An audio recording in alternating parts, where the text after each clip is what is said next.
ख्याल आया है कि ऊपर जहां कोई सड़क नहीं, कोई साइन बोर्ड नहीं, वहां पायलट अपनी मंजिल तक पहुंचता कैसे है? ये किसी जादू की तरह लगता है ना? तो चलिए आज इसी जादू के पीछे की साइंस को समझने की कोशिश करते हैं। असल सवाल तो यही है। देखिए, जमीन पर तो हमारे पास गूगल मैप्स हैं, जीपीएस हैं, लेकिन सोचिए जरा 40,000 फीट की ऊंचाई पर जब चारों तरफ बस आसमान हो, तब क्या? इसका जवाब असल में पुरानी और नई टेक्नोलॉजी के एक बहुत ही दिलचस्प कॉम्बिनेशन में छिपा है। सबसे पहले ये समझते हैं कि ये मुश्किल क्यों है। देखिए, कार चलाना 2 डायमेंशनल है, मतलब आगे पीछे और दाएं बाएं, लेकिन एक हवाई जहाज 3 डायमेंशंस में उड़ता है। उसे सिर्फ सही दिशा में ही नहीं बल्कि सही ऊंचाई पर भी रहना होता है, और ये सब कुछ एक ऐसे खुले आसमान में करना होता है जहां दूर दूर तक कोई लैंडमार्क नहीं होता। तो इस चुनौती का हल क्या है? हैरानी की बात यह है कि आसमान में रास्ता खोजने की तैयारी हवा में शुरू ही नहीं होती। इसकी पूरी नींव जमीन पर ही रख दी जाती है, प्लेन के टेक ऑफ से काफी पहले। और इसका सबसे जरूरी हिस्सा है एक मजबूत प्लान। तो ये प्लान बनता कैसे है? हर कमर्शियल फ्लाइट की शुरुआत एक बहुत ही डिटेल्ड फ्लाइट प्लान से होती है। आप इसे पायलट का डिजिटल रोड मैप कह सकते हैं। लेकिन ये मत समझिएगा कि ये बस पॉइंट ए से पॉइंट बी तक एक सीधी लकीर है। नहीं, ये उससे कहीं ज्यादा कॉम्प्लेक्स होता है। तो उड़ान से ठीक पहले 3 सबसे जरूरी काम किए जाते हैं। पहला, पायलट रास्ते के पूरे मौसम की अच्छी तरह से जांच करते हैं। दूसरा, वो अपना flight plan air traffic control यानी एटीसी को सबमिट करते हैं। और आखिर में ये पूरा का पूरा रूट प्लेन के कंप्यूटर में फीड कर दिया जाता है। ये सारे स्टेप्स सेफ्टी और एक्यूरेसी के लिए बहुत जरूरी हैं। अच्छा, अब प्लेन हवा में है तो नेविगेशन का सबसे पहला और सबसे बुनियादी तरीका कौन सा है? वही जो हम सब गाड़ी चलाते हुए करते हैं, खिड़की से बाहर देखना। एविएशन की भाषा में इसे विजुअल फ्लाइट रूल्स यानी वीएफआर कहते हैं। वीएफआर का सीधा सा मतलब है अपनी आंखों पर भरोसा करना। और अगर आंखों पर भरोसा करना है तो जाहिर है बादलों से दूर साफ आसमान में रहना पड़ेगा। इसमें पायलट नीचे जमीन पर नदी, हाईवे या किसी शहर जैसे लैंडमार्क को देखकर अपना रास्ता तय करते हैं और नक्शे से मिलाते रहते हैं। साफ मौसम में छोटी दूरी की फ्लाइट्स के लिए यह तरीका आज भी इस्तेमाल होता है। लेकिन यहीं से चीजें थोड़ी कॉम्प्लिकेटेड और इंटरेस्टिंग हो जाती हैं। सोच कर देखिए, जब मौसम खराब हो, घने बादलों के बीच उड़ना हो, या फिर घनी रात में जब नीचे जमीन का कोई नामो निशान ना हो, तब क्या? जब आंखें काम ना करें तो पायलट आखिर किसके सहारे आगे बढ़ता है? इसका जवाब है टेक्नोलॉजी। इसका जवाब है इंस्ट्रूमेंट फ्लाइट रूल्स या आईएफआर। ये एक ऐसा सिस्टम है जो पायलट को पूरी तरह से सिर्फ अपने इंस्ट्रूमेंट्स पर भरोसा करके उड़ने की इजाजत देता है। आप इसे ऐसे समझ सकते हैं कि आसमान में कुछ अदृश्य इनविजिबल हाईवे बने हुए हैं जिन्हें फॉलो करने के लिए ही प्लेन्स को डिजाइन किया गया है।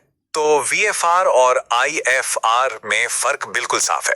वीएफआर का मतलब है देखो और उड़ो। आईएफआर का मतलब है इंस्ट्रूमेंट्स पर भरोसा करो और उड़ो। आईएफआर की मदद से ही पायलट खराब से खराब मौसम और बादलों के बीच से भी उड़ पाते हैं, और वो एयरवेज नाम के पहले से तय रास्तों पर चलते हैं जिससे सब कुछ सुरक्षित और ऑर्गेनाइज्ड रहता है। आईएफआर के शुरुआती दिनों में जो सबसे जरूरी इंस्ट्रूमेंट था वो है वीओआर। इसे आप समंदर के लाइट हाउस जैसा समझ सकते हैं, बस ये आसमान के जहाजों के लिए है। ये स्टेशन जमीन पर लगे होते हैं और हर दिशा में रेडियो सिग्नल भेजते हैं। प्लेन में लगे रिसीवर इन सिग्नल्स को पकड़कर पायलट को बताते हैं कि वो स्टेशन से किस दिशा में और कितनी दूर है। लेकिन आज एविएशन की दुनिया पर एक ऐसी टेक्नोलॉजी का राज है जिससे हम सब बहुत अच्छी तरह वाकिफ हैं। वीओआर जैसे सिस्टम आज भी एक भरोसेमंद बैकअप की तरह इस्तेमाल होते हैं, पर नेविगेशन में असली क्रांति, असली रिवॉल्यूशन तो जमीन से नहीं बल्कि स्पेस से आया है। जी हाँ, जीपीएस, ये वही ग्लोबल पोजीशनिंग सिस्टम है जो हमारे फोन में है, हमारी कारों में है, और यही टेक्नोलॉजी आज मॉडर्न एविएशन की रीढ़ की हड्डी बन चुकी है। धरती के चक्कर काट रही सैटेलाइट्स का ये नेटवर्क प्लेन को उसकी एकदम सटीक लोकेशन की जानकारी देता है, चाहे वो दुनिया के किसी भी कोने में क्यों ना हो। लेकिन ये कितना सटीक है, सुनकर शायद यकीन ना हो, लेकिन एविएशन ग्रेड जीपीएस एक प्लेन की लोकेशन सिर्फ 3 मीटर के दायरे में बता सकता है। बस एक पल के लिए इसके बारे में सोचिए। एक विशालकाय प्लेन जो सैकड़ों किलोमीटर प्रति घंटे की रफ्तार से उड़ रहा है, उसकी पोजीशन को स्पेस से सिर्फ कुछ फीट की एक्यूरेसी के साथ ट्रैक किया जा सकता है। ये सच में कमाल है।